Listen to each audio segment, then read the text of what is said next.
we're back with another segment on drinking and driving and the good effects that it can actually have on a person's well-being. Here's our expert, Cole.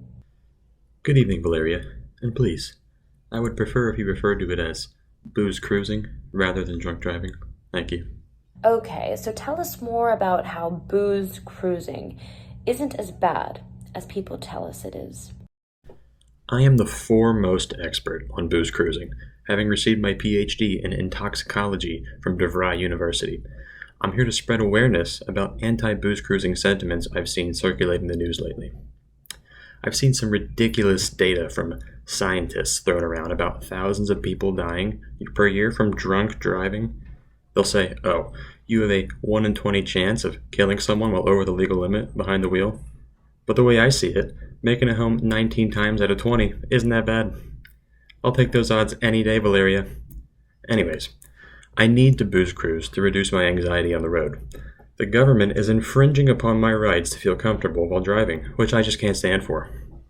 Also, if drunk driving is so bad, why does every highway have those rumbling things on the road that lets booze cruisers know they're about to leave the lane? It just doesn't make sense to me, Valeria. Next up, we have Alicia, whose son unfortunately passed away due to his inability to drive drunk.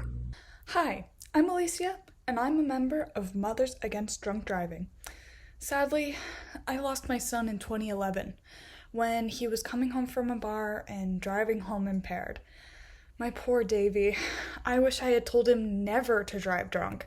There are thousands of lives per year lost to drunk drivers, and I have to say that the information you people are spreading on this here TV show is deplorable.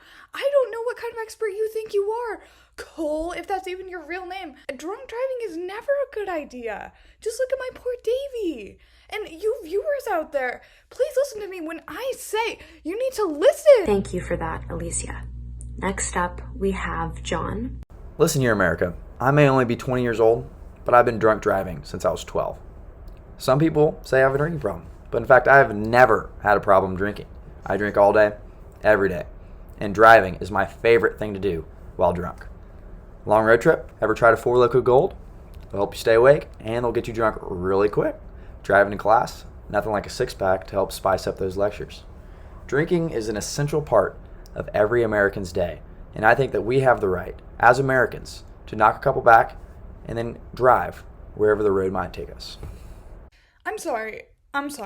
What the heck is going on around here? Who are you people? I would like to hear from this kid's mother. I am outraged about this. I mean, really outraged. Thank you, Alicia. It actually looks like we're getting word that John's mother is going to be able to make it out here. John's mother, go ahead. I'm John's mother, and we are so proud of him and so happy our son turned out so well. I believe as a parent, it is very important to let your kid have a good time and have very many hobbies. John's hobby is a very popular one, and we are so happy he found his passion at such a young age, drunk driving. It is so fun to be in the car with him when he's feeling a little tipsy, and I trust him with my life to drive us home after a boozy barbecue at our friend's house. You know what? I don't think that's his mother either. I'm pretty sure that's just him in a dish towel or something. Where do you get off thinking you can do these things? I mean, what? Once again, thank you, Alicia and John's mother. And now we're going to be bringing in our expert drinker, Gbemiga. Thank you, Valeria. Now, I've been drinking and driving for years, and I'm an expert at it. Let me tell you, those drunk crashers out there give us drunk drivers a bad rep. People want to come in here and spout nonsense about, oh, drunk driving is so bad, and we need to stop the drunk drivers. They say stuff like, you can't even control the car when you're drunk. Well, let me tell you, maybe you can't control the car when you're drunk, but me and all the good drunk drivers out there can. In fact, the records show that we ain't even the problem. Around 72% of traffic fatalities are caused by sober people, and that's way more than half. Everyone spends too much time thinking about the people who can't do it well that they forget to consider our side. They're all full of it. They always talk about how there's consequences for your actions like jail time and fines if you drive drunk. Well, let me tell you, they're wrong. There are no consequences for driving drunk. There are only consequences if you get caught driving drunk. And the research shows only 1% of people who drive drunk every day get arrested. That means there's a 99% chance that you can get out on those roads and you'll be perfectly fine. And furthermore, doesn't it make sense that your son didn't die because he drove drunk, but because he was bad at drunk driving?